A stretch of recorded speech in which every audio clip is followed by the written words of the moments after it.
Le marché des snacks alimentaires en Afrique est loin d'être saturé. Au contraire, c'est un marché en évolution constante et de ce fait, un secteur très porteur. Les chips, tout le monde aime ça.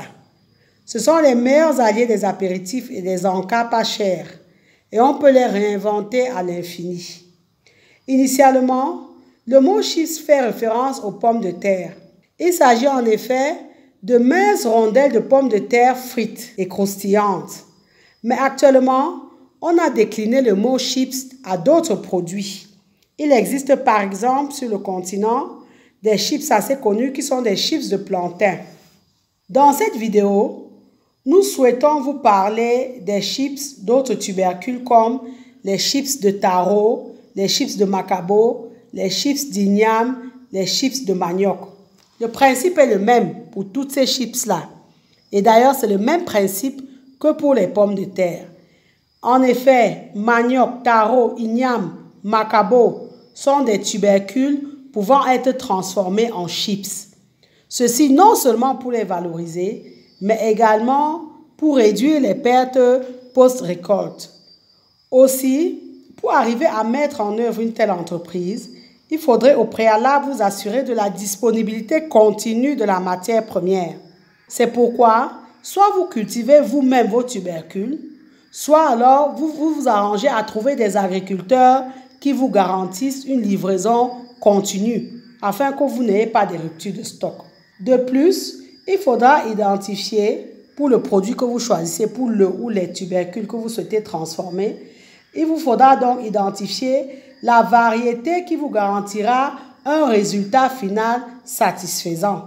En l'occurrence, des chips véritablement croustillantes. Les grands hôtels, les supermarchés, les restaurants, les boutiques des stations-service, etc., c'est autant de clientèle indiquée pour ce type de produit. Investir dans cette activité de production de chips vous demandera très peu d'investissement initial. Pour fabriquer les chips, vous devez réaliser plusieurs opérations successives. Déjà, vous devez trier les tubercules à utiliser. Idéalement, il faudrait choisir des tubercules de taille et de forme plus ou moins proches afin d'obtenir un produit final uniforme. Après avoir trié les tubercules, pensez à les laver. Donc, lavez vos tubercules. En général, ces produits issus de la terre sont sales après qu'on les ait déterrés. Aussi, les racines fraîches sont à nettoyer avec de l'eau. C'est la première étape du traitement des chips et elle est essentielle pour la qualité finale du produit que vous êtes en train de fabriquer. Vos tubercules étant lavés, vous passez à l'épluchage. Épluchez-les. Vous devez donc enlever la peau qui les recouvre. Ensuite, découpez-les. C'est dans cette opération de découpage que le mot chips prend tout son sens, car vous devez obtenir des fines lamelles. Pour cela, si vous le faites de façon artisanale au début, vous pouvez utiliser une mandoline, un couteau, mais par la suite, équipez-vous d'une découpeuse. Vos tranches ou lamelles fines obtenues, vous devez les rincer. Donc, pensez à rincer les tranches fines obtenues dans de l'eau. Bien rincer les lamelles de tubercules obtenues dans un grand volume d'eau froide permet d'enlever un maximum d'amidon. Ceci ayant pour objectif d'éviter donc que ces lamelles, que les chips ne se collent entre elles à la cuisson. Ensuite, vous passez à l'étape de la friture. Faire frire donc vos lamelles de tubercules, c'est l'étape clé de la préparation des chips. La cuisson va durer entre 3 et 8 minutes selon les variétés et les recettes. Vous obtiendrez au final des tuiles composées de 2 tiers de tubercules et d'1 tiers d'huile. Après la friture, vous allez penser à éponger vos tuiles afin d'enlever les excédents d'huile. Donc, il faut les éponger pour qu'elles ne soient pas trop huileuses. Vous obtenez ainsi des chips nature. Mais, afin d'obtenir un produit innovant qui séduise véritablement le grand public, vous devez être créatif et aromatiser vos chips afin de leur donner une saveur. Donc, c'est l'ultime étape. Quand vous avez obtenu vos chips nature, vous passez donc à l'étape d'aromatisation de vos chips. Plusieurs épices peuvent être utilisées. Vous pouvez utiliser le sel si vous voulez des chips salés. Vous pouvez les aromatiser à l'ail, à l'oignon, au vinaigre, au gingembre, au piment, à la moutarde, au sucre, etc. Autant de saveurs. D'ailleurs, même en ce qui concerne les pommes de terre, il y a des entreprises qui font même des chips de pommes de terre au caramel ou alors au beurre salé. Donc, ou alors même au cacao, au café. Donc, c'est à vous d'être créatif et d'innover. Même des mélanges d'épices feront l'affaire. Donc, comme on le dit, c'est vous qui devez travailler l'aspect création, innovation. Donc, l'aromatisation consiste à imprégner dans vos tuiles obtenues après friture de saveurs. Vous saupoudrez ainsi les tuiles assorties de la friteuse avec une poudre aromatique qui représentera environ 6% de la composition totale. On va ainsi, par exemple, avoir au final des chips de taro à l'ail, des chips de macabo au cancan, sachant que le cancan, c'est le nom donné à un mélange d'épices. Des chips d'igname au poulet DG, pareil, vous composez les épices d'un plat appelé poulet DG et vous parfumez vos chips d'igname avec. Des chips de manioc au barbecue, etc. Vous pouvez les décliner autant que vous pouvez, l'idée étant de séduire le consommateur. Donc, c'est à ce stade, au stade de l'aromatisation, que vous ferez l'exception et que votre produit captera l'intérêt du consommateur. Donc, il faudrait d'ailleurs, quand vous concevez votre produit, faire des séances de dégustation et voir lequel a des chances de séduire et d'intéresser le consommateur final. Une fois que vos chips sont aromatisés, vous passez à leur conditionnement, donc à leur emballage. Les étapes d'emballage et d'étiquetage sont des étapes ultimes. Cette étape d'emballage et d'étiquetage est une étape également cruciale car elle va vous garantir la conservation des chips pendant des semaines, voire des mois. Effectivement, c'est une étape essentielle que vous ne devez absolument pas négliger car c'est elle qui va conditionner en partie le succès ou non de votre entreprise de fabrication de chips de tubercules. Vous devez dès le départ travailler votre packaging, dont l'emballage de votre produit. Sa création doit être pensée à des fins publicitaires afin de passer un message commercial spécifique. Bien plus qu'une enveloppe extérieure, le packaging est un élément clé sur lequel l'identité de la marque repose. Il constitue également un véritable support informatif permettant au consommateur d'obtenir plus de détails sur le produit, dont son nom, ses caractéristiques, ses avantages, etc., sa composition. De ce fait, le succès d'un produit dépend en partie de celui de son emballage. Donc, le succès de vos chips de tubercules, que ce soit chips de taro, manioc, macabo, dépendra en partie de la qualité de l'emballage dans lequel vous allez les mettre. Rappelez-vous, on l'a vu dans une des vidéos relatives au packaging, rappelez-vous donc que les rôles du packaging sont nombreux. Il protège les produits, il permet la protection des produits, la conservation des produits. Il va permettre le déclenchement d'un achat. Parce que vous pouvez voir un paquet d'un produit, ça vous donne envie, vous décidez que vous achetez. Il permet de capter, d'attirer l'attention du consommateur, de communiquer un message spécifique, de faciliter l'utilisation du produit et d'ailleurs même de séduire après l'usage. Comme nous l'avons dit dans plusieurs vidéos, dont celle relative à l'importance du packaging, un excellent packaging doit se démarquer des autres emballages qui se trouvent dans le même rayon. En plus d'être visible, il doit également susciter l'envie de l'acheteur.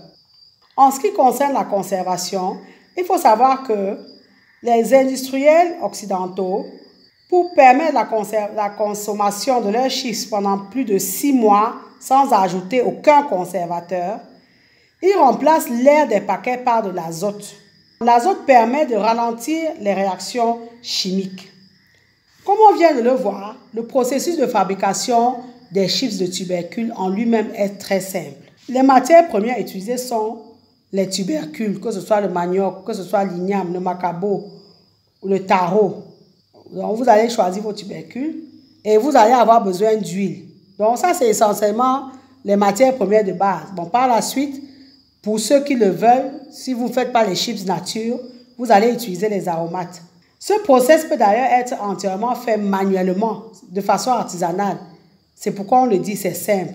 Mais nous vous recommandons de vous équiper progressivement avec des machines de production. Ceci pour toute la partie du processus de fabrication ou alors une partie. Sachez pour votre gouverne qu'il existe des machines de production de chips qui permettent de traiter plantains, pommes de terre, patates douces, ignames, manioc, macabo, taro, etc. et autres tubercules. Ces machines-là comprennent une laveuse éplucheuse, une découpeuse qui découpe en lamelles, un extracteur d'eau ou alors une machine extracteuse d'eau, une friteuse industrielle, une machine extracteuse d'huile ou alors un extracteur d'huile, un mixeur ou alors une aromatiseuse et enfin une ensacheuse automatique. Vous n'êtes pas obligé au début d'acheter la ligne complète, mais pensez à vous équiper progressivement et avoir au minimum la machine, la découpeuse, qui est une machine trancheuse pour découper vos tubercules dans la lamelle.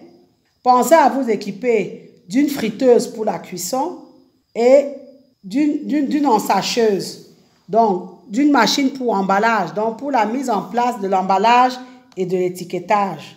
Ça, c'est l'équipement minimum que vous devez avoir au départ.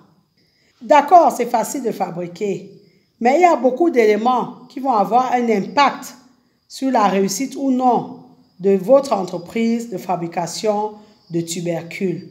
En effet, la réussite d'une telle entreprise passe par plusieurs points clés à prendre en compte. Premièrement, concentrez-vous. Travaillez à concevoir et à fabriquer un produit de qualité. Une des limites de nos produits, c'est la qualité de nos produits. Donc vraiment, arrêtons de bricoler. Mettons en place des produits de bonne et de très bonne qualité, dont la qualité ne peut pas être contestable. Dont la qualité de votre huile de friture, elle doit être régulièrement changée, l'huile doit être propre, etc. Donc, fabriquez des produits de qualité. Les tubercules ne doivent pas être avariés, ne doivent pas commencer à être détériorés. Donc, ça, vraiment, c'est le premier point clé. Parce que tout ça a un impact sur votre réussite. Deuxièmement, il faut respecter les normes sanitaires universelles en matière d'alimentation, particulièrement les règles d'hygiène. On l'a vu, vous ne pouvez pas fabriquer des produits dans la saleté. Il faut travailler vos prix afin que les prix soient compétitifs. Parce qu'une des limites de nos produits, nous fabriquons sur place, mais quelquefois, nos produits coûtent autant, voire plus cher que les produits qui sont importés. Donc, il faut travailler les coûts. Il faudrait investir en temps et dans les compétences d'un expert pour la conception d'un packaging qui soit attractif. La réussite se joue aussi à ce niveau-là. Donc, la qualité de votre packaging aura un impact sur la réussite ou non du produit final. Il faudrait penser à investir dans la communication et les actions publicitaires. On l'a dit à plusieurs reprises sur cette chaîne. Si vous fabriquez le meilleur produit du monde et que personne ne sait qu'il existe, ça ne servira à rien. Vous ne gagnerez jamais de l'argent. Si vous réussissez tous les points précédents, même le packaging, et que vous êtes inexistant dans la tête du public, vous ne vendrez pas et ferez faillite. Pensez donc à investir véritablement dans la communication, dans la publicité, afin de vous faire connaître. Ceci a pour corollaire, quand on va vous connaître, évitez de décourager aussi les consommateurs avec les ruptures de stock. Beaucoup de nos produits également n'ont pas de suivi. Ils existent un temps, après on les recherche en vain. Ça également, c'est une limite à travailler. Nous espérons vous avoir donné envie de vous lancer dans la fabrication et la commercialisation de chips de tubercules. C'est avec ce genre d'entreprise innovante que beaucoup ont conquis des parts de marché dans le monde. Regardez les chips de pommes de terre. Les géants internationaux nous les imposent sur notre territoire. On importe massivement ces chips que nous retrouvons dans les rayons de nos supermarchés. Pourtant, nous cultivons les pommes de terre. Or, nous pouvons nous aussi nous faire une place de choix auprès des consommateurs, y compris occidentaux, avec des chips de taro, des chips de manioc, d'igname, de macabo, qui sont des tubercules qui n'existent pas chez eux. Inspirons-nous des modèles gagnants. Si les chips de pommes de terre cartonnent, pourquoi pas celles au taro, au manioc, au macabo ou à l'igname? Nous espérons avoir donné envie au moins à une personne de se lancer immédiatement dans une entreprise de fabrication de chips de tubercules. Si cette vidéo vous a été utile, dites-le nous en commentaire. Abonnez-vous à notre chaîne Agri TV Web et activez la cloche de notification pour ne pas manquer nos prochaines vidéos. Aidez-nous à vulgariser nos contenus en les partageant au maximum. Ce serait votre façon à vous de nous accompagner. Comme vous le savez déjà, savoir est le point de départ, mais c'est agir qui fait et fera toujours toute la différence. Maintenant que vous savez, place à l'action.